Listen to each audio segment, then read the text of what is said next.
Keiji acorda com o alarme, mas não reage de imediato. O som continua o mesmo. O quarto continua o mesmo. O corpo não. Há uma rigidez nova nos ombros, um cansaço que não vem do esforço físico, mas da repetição contínua de decisões que nunca se apagam. Ele permanece deitado por alguns segundos, olhando o teto, como se esperasse algum sinal de que o dia mudou sozinho. Nada muda. Ele se levanta. Os movimentos são automáticos. Botas, uniforme, ajustes feitos sem pensar. No espelho metálico, o rosto parece igual, mas o olhar não.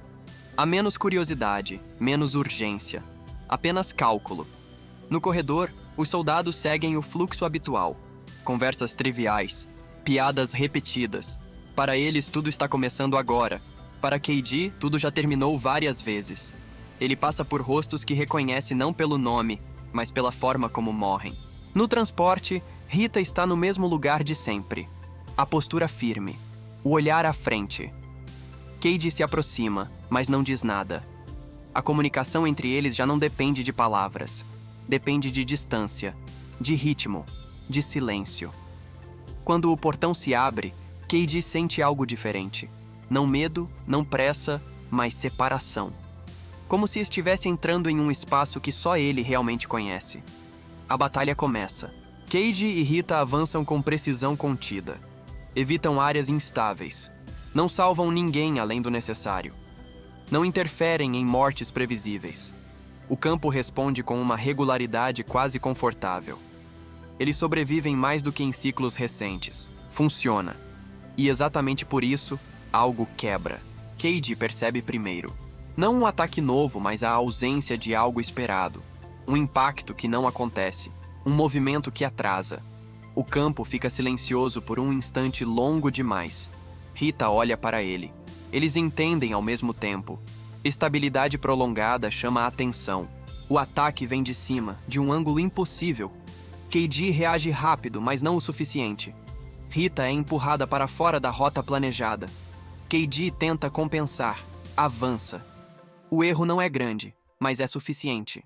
A morte chega rápido. O alarme soa. Keiji desperta com os dentes cerrados. Não pela dor, pela constatação. O ciclo não pune apenas erros evidentes. Ele reage a padrões. Sobreviver bem demais também é um desvio. No corredor, Keiji sente algo novo. Indiferença. Um soldado fala com ele. Diz algo banal.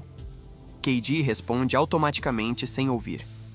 Ele já sabe como aquela conversa termina em todos os cenários possíveis. Na batalha seguinte, Keiji decide testar uma hipótese perigosa. Ele se afasta levemente de Rita. Não muito. Apenas o suficiente para quebrar o padrão de dupla perfeita.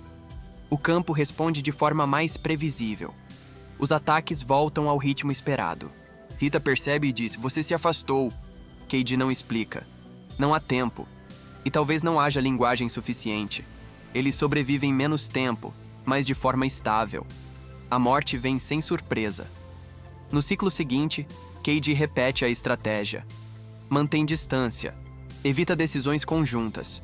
O campo permanece previsível por mais tempo do que antes. Algo se estabelece. Keiji começa a entender.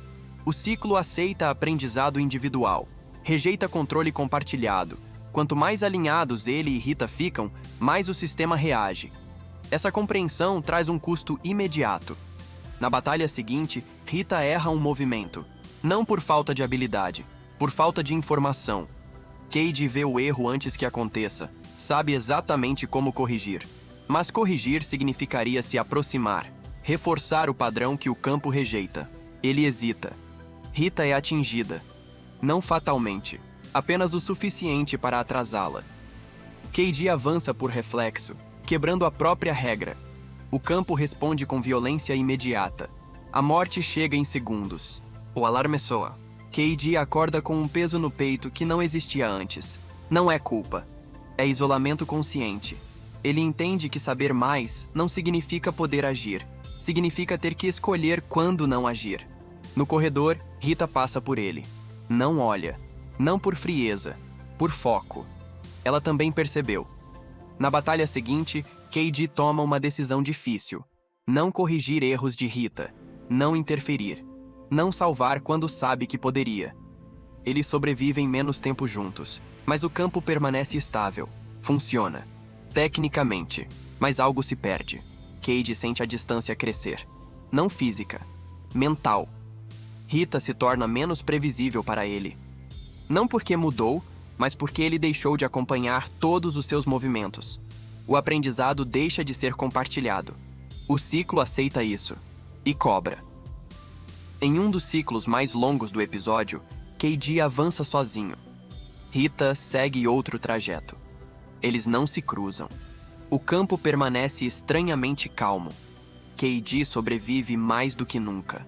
Quando a morte chega, ela vem sem aviso, sem padrão novo, apenas fim. O alarme soa. Cade desperta com a sensação clara de que algo foi sacrificado para ganhar estabilidade. Não uma vida específica, uma conexão. Ele entende agora que o ciclo não quer cooperação total. Quer indivíduos eficientes, não pares conscientes.